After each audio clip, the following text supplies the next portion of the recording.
Welcome in our political science class.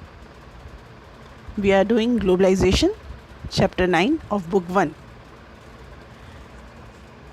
In this chapter, we have discussed the meaning and concept of globalization, the three dimensions of globalization, that is economic, political and cultural dimension, and its consequences, and then we have discussed India and globalization. Our today's topic is resistance to globalization. So let's start with resistance to globalization, page number 145. We have already noted that globalization is a very contentious subject and has invited strong criticism all over the globe. ठीक है, ये तो हमने देखा कि globalisation जो है वो अपने आप में बहुत ही कंटेंशियस सब्जेक्ट है, बहुत ही क्रिटिकल सब्जेक्ट है, और ग्लोबलाइजेशन जो है उसने पूरे वर्ल्ड में स्ट्रॉन्ग क्रिटिसिज्म को इनवाइट किया है. मतलब इसको लेकर हम कई सारे क्रिटिसिज्म देखते हैं, हम कई सारे आर्ग्यूमेंट्स देखते हैं. हमने देखा बहुत सारे लोगों ने इसके डिफरेंट डायमेंशंस, इसके डिफरेंट कॉन्सिक्वेंसेस को लेकर डिबेट भी किया. Critics of globalisation make a variety of arguments. ठीक है, जो क्रिटिक्स हैं ग्लोबलाइजेशन के वो कई तरह के आर्ग्यूमेंट देते हैं, कई तरह के आर्ग्यूमेंट से ग्लोबलाइजेशन को क्रिटिसाइज़ करते हैं. Those on the left argue that contemporary globalisation represent a particular phase of global capitalism that makes the rich richer and fewer and the poor poorer. ठीक है, तो जो क्रिटिक्स हैं उन्होंने ग्लोबलाइजेशन को अलग अलग तरीके से क्रिटिसाइज़ किया, उसके लिए अलग अलग आर्गुमेंट दिया. और जो लेफ़्ट विंग है, जो कम्युनिस्ट हैं, वो आर्ग्यू करते हैं कि ये जो कंटेम्प्रेरी ग्लोबलाइजेशन है, आज के वर्ल्ड में जो ग्लोबलाइजेशन है वो कहीं ना कहीं कैपिटलिज्म को बढ़ाने वाला है, कैपिटलिज्म को रिप्रेजेंट करता है, जिसकी वजह से जो पुअर हैं वो और भी ज़्यादा पुअर होते चले जाते हैं और जो रिच हैं वो और भी ज़्यादा रिच होते चले जाते हैं, और इनमें रिच लोगों की संख्या जो है वो बहुत कम है. Weakening of the state leads to a reduction in the capacity of state to protect the interest of its poor.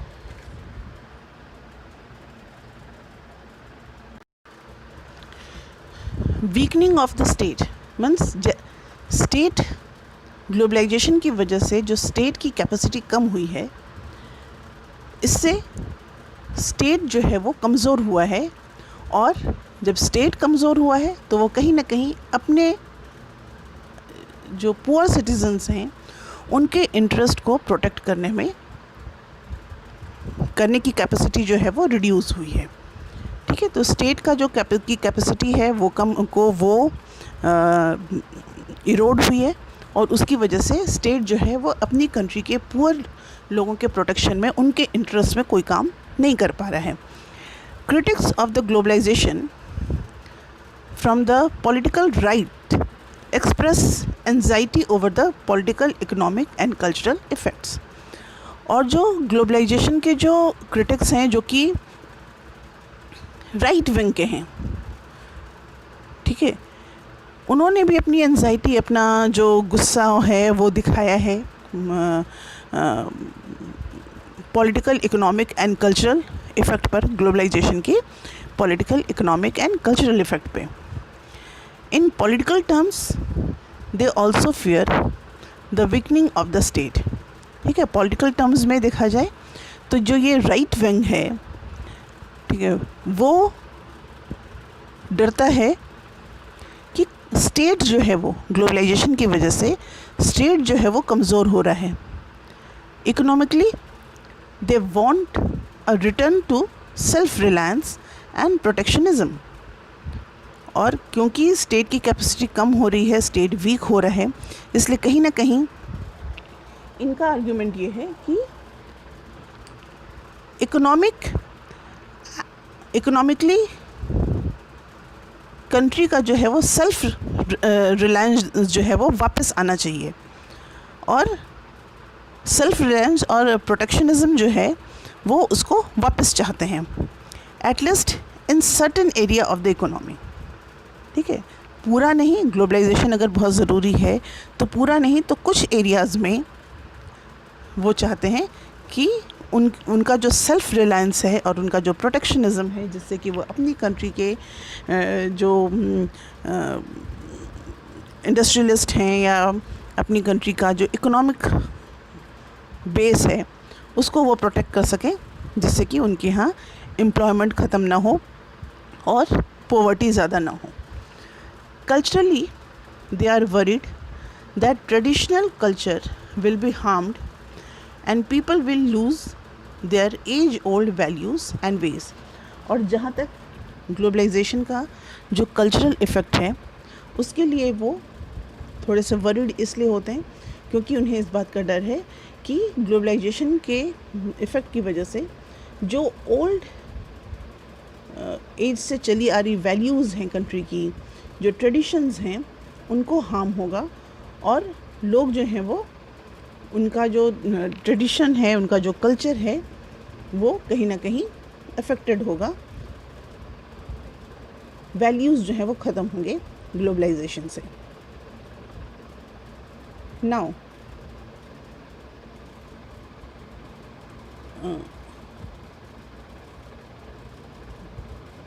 here it is. It is important to note here that anti-globalization movements to participate in global networks. ठीक है, तो जब इतने ज़्यादा मतलब कुछ argument जो इसके अगेंस्ट भी है और इसके बहुत सारे क्रिटिक्स भी हैं, तो ग्लोबल नेटवर्क्स पे भी एंटी ग्लोबलाइजेशन मूवमेंट्स भी जो हैं इसमें भी बहुत सारे लोगों ने पार्टिसिपेट किया, aligning with those who feel like them in other countries.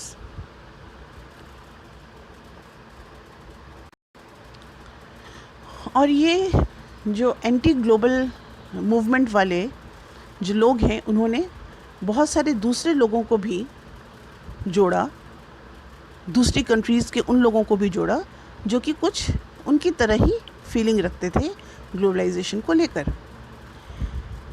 Many anti-globalization movements are not opposed to the idea of globalization per se, as much as they are opposed to a specific program of globalization which they see as a form of imperialism. और बहुत सारे जो anti globalisation movements थे उसमें सारे के सारे जो मूवमेंट थे वो ग्लोबलाइजेशन के एंटी नहीं थे, वो एंटी ग्लोबलाइजेशन मूवमेंट के नहीं थे. उनमें से बहुत सारे लोग जो थे वो उन आइडियाज़ को, ग्लोबलाइजेशन के उन आइडियाज़ को अपोज़ कर रहे थे जो कि ग्लोबलाइजेशन के कुछ स्पेसिफिक प्रोग्राम्स हैं, उन स्पेसिफिक प्रोग्राम्स को अपोज़ कर रहे थे. और वो स्पेसिफिक प्रोग्राम्स ऐसे जो कि कहीं ना कहीं इम्पेरियलिज्म को बढ़ावा देने वाले थे. इन 1999 at the World Trade Organization WTO ministerial meeting, there were widespread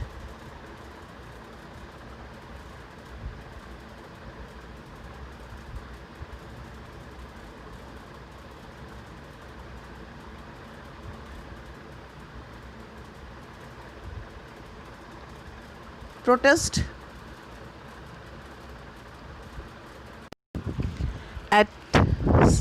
at subtle, alleging unfair trading practices by the economically powerful states. So, what we have seen that in 1999,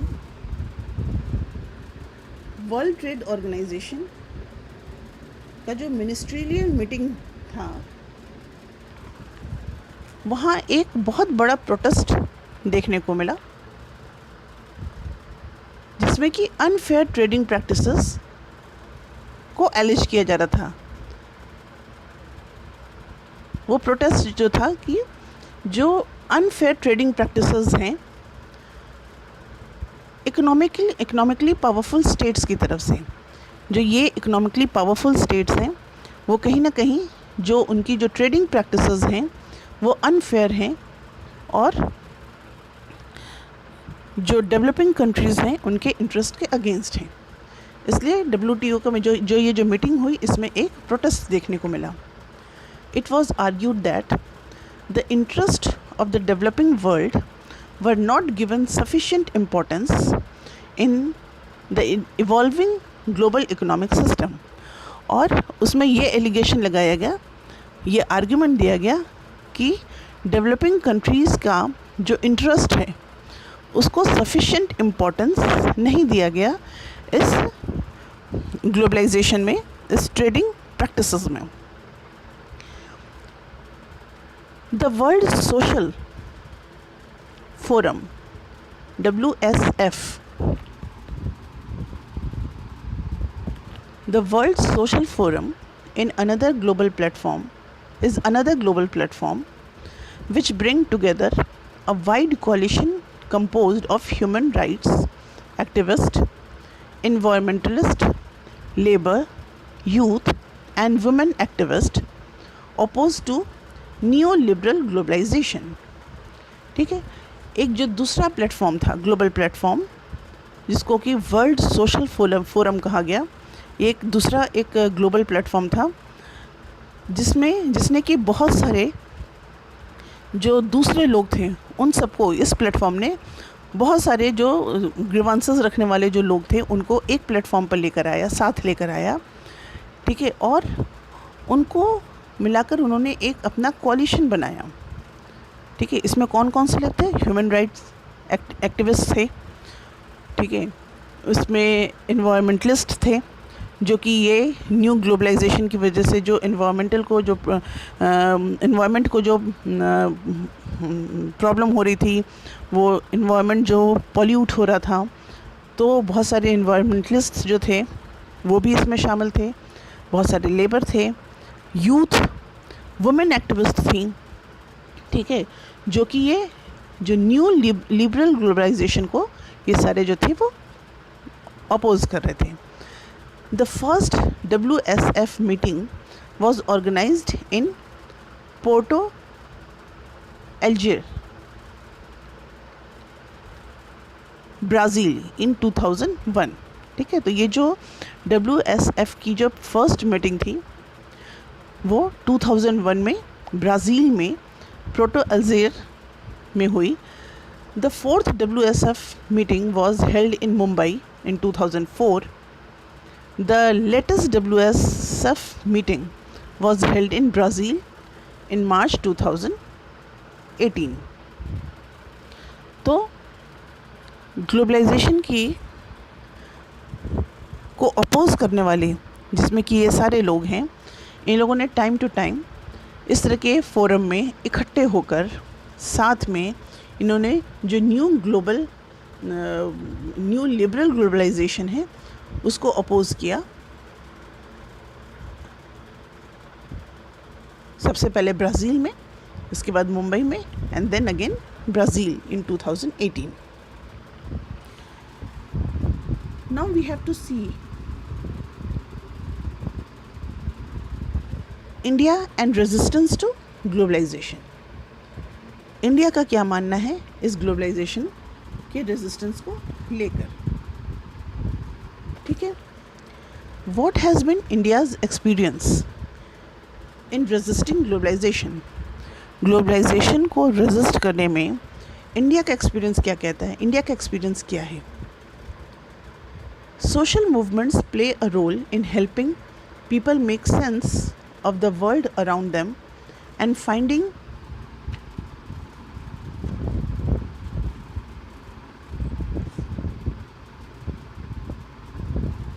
and finding ways to deal with matters that trouble them.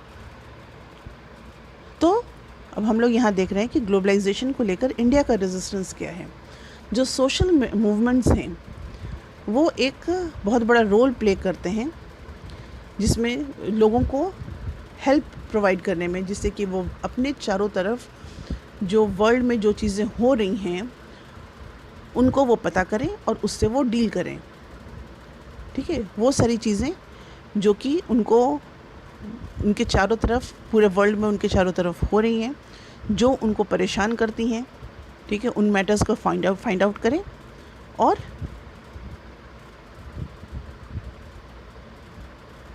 लोगों को help करें उन्हें जानने में.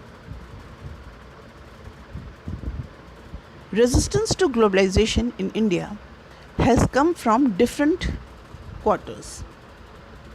ठीक है, India में जो ग्लोबलाइजेशन को लेकर जो रेजिस्टेंस है वो अलग अलग जगह से देखने को मिलता है.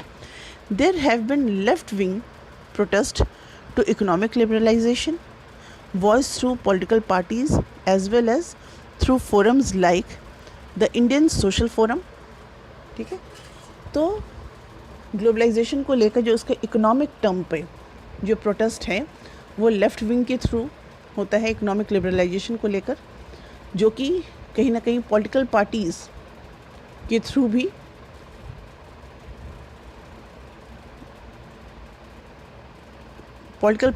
उनको वॉइस दिया जाता है,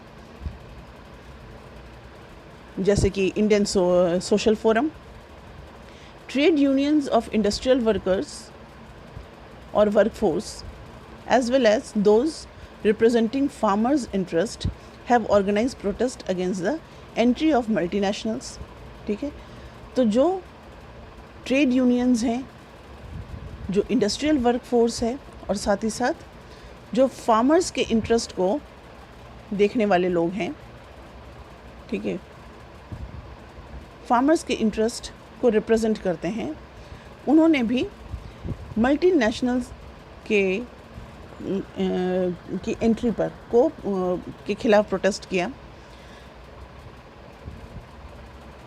the patenting of certain plants like Neem by American and European firms has also generated considerable opposition. और साथ ही साथ हमारे यहाँ के लोगों ने कुछ सर्टन प्लांट्स को जब अमेरिका और यूरोप की कंट्री ने उनको खुद के नाम पर पेटेंट कराना शुरू किया, तो भी हमारे यहाँ उसको लोगों ने अपोज़ किया. जैसे नीम का पेड़ जो है, आप जानते हो कि ये मेडिसिनल ट्री है और ये बहुत पहले से हमारी कंट्री में, हमारे आयुर्वेदा में ये है. ठीक है, अब जैसे तुलसी है, ये बहुत पुराने समय से और इसका बहुत इम्पोर्टेंस है आयुर्वेदा में. इनको जब अमेरिका और यूरोपियन कंट्रीज़ ने अपने नाम से पेटेंट कराना शुरू किया, तो इसका विरोध हमारे इंडिया में हुआ. Resistance to globalisation has also come from political right. ठीक है, पॉलिटिकल लोगों की तरफ से भी, जो राइटिस्ट हैं उनकी तरफ से भी, जो ग्लोबलाइजेशन को लेकर एक रेजिस्टेंस, एक गतिरोध, एक प्रतिरोध दिखा. This has taken the form of objecting particularly to various cultural influence. और इन लोगों ने ग्लोबलाइजेशन का जो कल्चरल इन्फ्लुएंस है उसको लेकर कहीं ना कहीं रेजिस्टेंस दिखाया.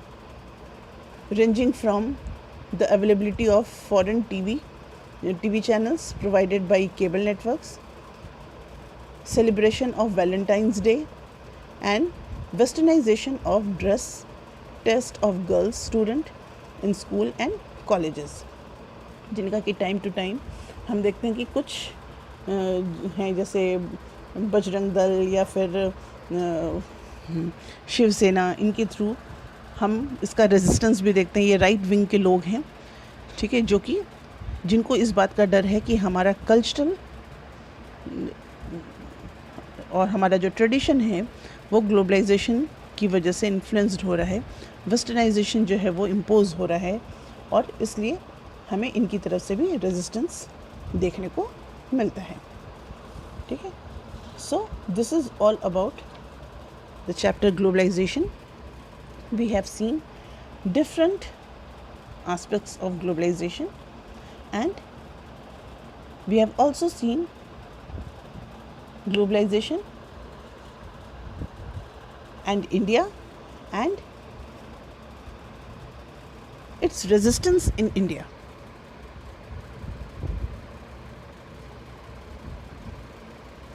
This is all about this topic. Bye.